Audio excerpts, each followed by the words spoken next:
Accompagné de certains de ses collaborateurs et des représentants de l'entreprise chinoise Cisco SA, le directeur de la direction de gestion des projets financés dans le cadre des contrats de collaboration et par le Trésor public à l'Agence congolaise des grands travaux, l'ingénieur Dominique Mulumba Mikia a visité plusieurs sites de ce chantier des rocades de Kinshasa afin d'en évaluer l'état d'avancement des travaux. La visite a débuté sur le chantier du pont Fouti où l'équipe a constaté une évolution notable des travaux. L'entreprise exécute actuellement la construction des fondations sur pieux et des murs en moellon destinés à la protection des talus ainsi que des culées. Les opérations de rechargement de la couche de fondation ainsi que la construction des caniveaux des deux côtés de la voie sont également en cours. Non loin de là, la délégation a inspecté l'atelier de fabrication des éléments précontraints où sont produits les poutres et les dalles destinés aux ouvrages d'art de ce projet. À Mitendi, à la jonction des deux rocades avec la route nationale numéro 1, la délégation a visité le site du futur échangeur à 3 niveaux superposés avec un tunnel. Sur ce site stratégique, le directeur a recommandé d'accélérer la mise en place de la seconde voie de déviation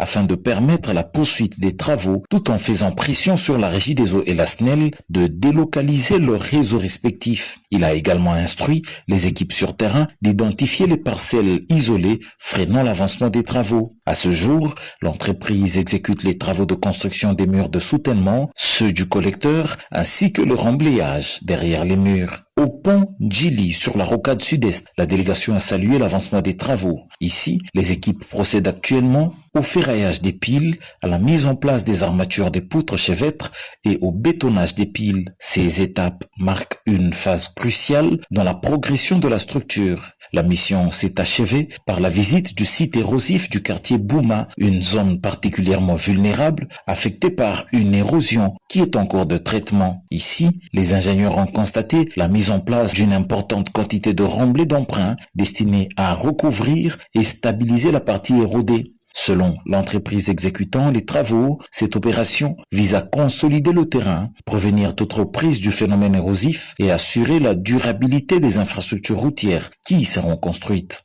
Cette mission d'inspection témoigne de la volonté de l'Agence congolaise des grands travaux, à travers la DGCTP, d'assurer un suivi rigoureux et permanent des chantiers afin de garantir la qualité et la durabilité des infrastructures au service du développement de la République démocratique du Congo.